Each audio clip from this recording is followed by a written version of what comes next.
everyone. Hello everyone, welcome back to my channel. I'm Amy and this is my beautiful son James. In today's video, we are going to be talking about James. And in honor of Craniofacial Acceptance Month, we're going to be talking about his Apert Syndrome. But first, before we get started, don't forget to hit the subscribe button. Apert syndrome is a rare genetic condition that affects about 1 in 70,000 people. It is characterized by early fusion of the bones, so essentially what happens is the cells get too many signals too early to start making bone. So what should be open and growing like the skull is actually fused shut. This affects so many parts of the body, including the skull, fingers, toes, eyes, and much, much more. Most babies and children born with Apert syndrome have already had multiple surgeries by the time they are just a few years old. However, I'm going to be talking about James's case in this video. James was actually 11 years old when he had his first surgery. So I first saw a picture and video of James on July 20th, 2017. This was an adoption advocacy post. I immediately fell in love with him and knew that he was my son, even though I had no idea what Apert syndrome even was. I found a Facebook group about Apert syndrome and found out how crucial it was that James have his skull expansion surgery as soon as possible.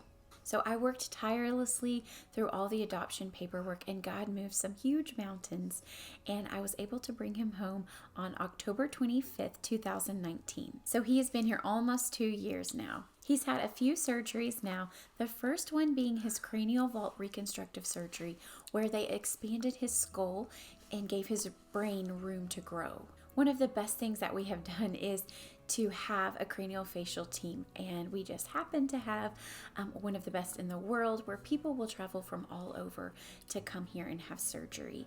We just live right down the road, so it's really nice. So this surgery was one night in the hospital, but a very intense recovery. James's eyes were swollen shut for several days, and he was obviously in a lot of pain for quite a while. But he is so strong and resilient, and just maintained the most joyful, positive attitude throughout the whole thing. A few months after that surgery, we had his first finger and toe separation surgery. And after the surgery, he had to wear full cast on his hands up to his elbows and feet up to his knees for 2 weeks after the surgery. So that was really hard. Did you like wearing the casts? No. No, it was hard, huh? Yeah. Yeah, we didn't like that. And then after a few months, after he had some time to heal, then we went back in for this second finger and toe separation surgery, where they completely separated all fingers and toes and had to wear the casts again. But now he has 10 beautiful fingers and 10 beautiful toes. You want to show him your fingers? Yeah, in the front too. Just beautiful. So what do you like to do now with your fingers? What's your favorite thing that you are able to do now with your fingers that you couldn't do before surgery? Instant Pot. Yeah, because you can push the button. What else do you like to do? The piano. Play piano. Okay. What else do you like to Typing. Typing on the computer? Yeah. Yeah, what else? Play guitar. Play guitar, yeah. So before James's surgery, his fingers and toes were fused together like mittens. We called them his mittens. James is really thriving, and he is truly the most delightful, happy, joyful, caring little boy I've ever known.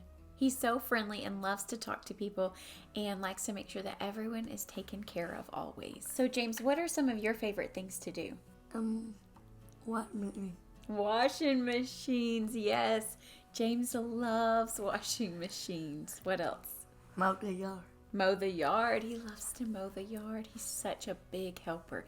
He loves helping with chores and cooking and cleaning and everything, huh? Now clean the car. And clean up cords. He likes to clean up the cords at church. James is very intelligent and he loves structure and routine. And so we are homeschooling, and he receives physical therapy, occupational therapy, and speech therapy. The palate is also affected by Apert syndrome, and so speech has been very important for James to be able to communicate. He's made so much progress and just blows me away with his language acquisition, as he knew absolutely no English when I first met him almost 2 years ago. We are also in the process of getting braces and hearing aids, as the premature fusing of the bones also affects this. And James has some really cool glasses.